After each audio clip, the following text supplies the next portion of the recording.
Hi, my name is Jennifer Dominguez, and this is my book review on Dogtown. So the authors of this book are Catherine Applegate and Jennifer Choldenko, and it's illustrated by Wallace West. This book was published in 2023. So the summary of this book is Dogtown is about an animal shelter that houses real dogs, but also robot dogs. And the story gives a look into how the shelter life is from a dog's perspective. And Chance is the dog that has been in the shelter for about a year and is our main character and still has hopes of hopefully being reunited with her family, her human family. And so Chance is a resident at the shelter and is able to walk around freely and interact with all of the shelter dogs.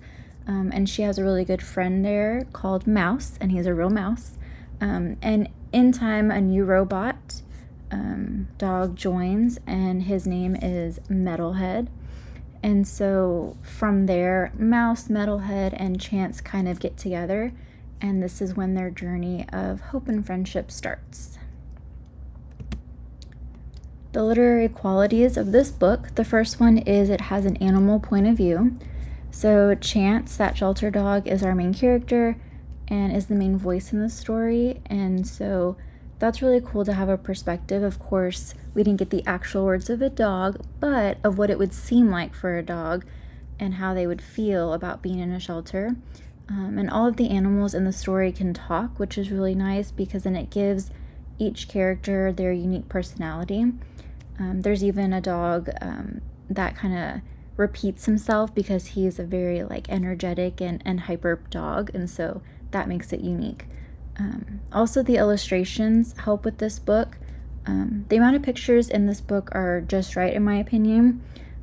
The pictures kind of help the reader continue along in the story.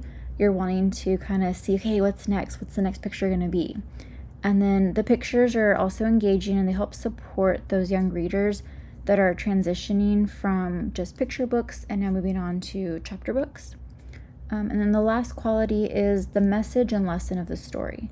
So the topics in the story that are addressed are belonging and friendship. So this book could be used in the library setting or in classrooms for discussions, and it could even be a great book for reading small groups.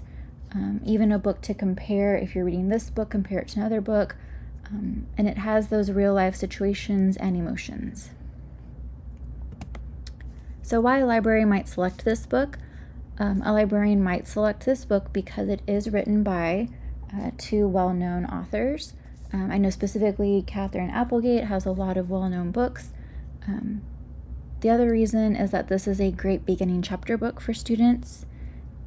The topic as well, it's dogs and it talks about an animal shelter, so it's very real life connection. And I feel like a lot of kids do love dogs, so this would be a great book when they just see the cover to just pick it up and be like, yeah, I want to read about dogs. This is a series of books, so this book right here, Dogtown, is the first one, and there's one more out, and the other one is coming out soon. This could be a great book to use for writing lessons as well, comparing real dogs, maybe versus robot dogs, and then those real-world connections. At the end of the book, there's a list of 7 things that kids could do to help shelter dogs. This could be a great kind of maybe even makerspace activity incorporated into the library.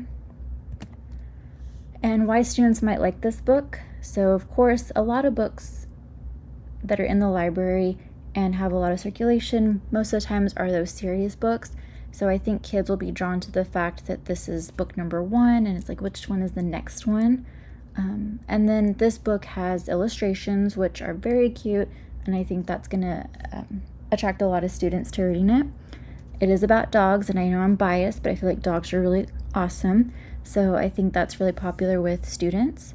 And then these are short chapters, so even though there's 131 chapters, that sounds like a lot of chapters, but they're super short, and so it's like little bite-sized chapters that it's manageable for kids.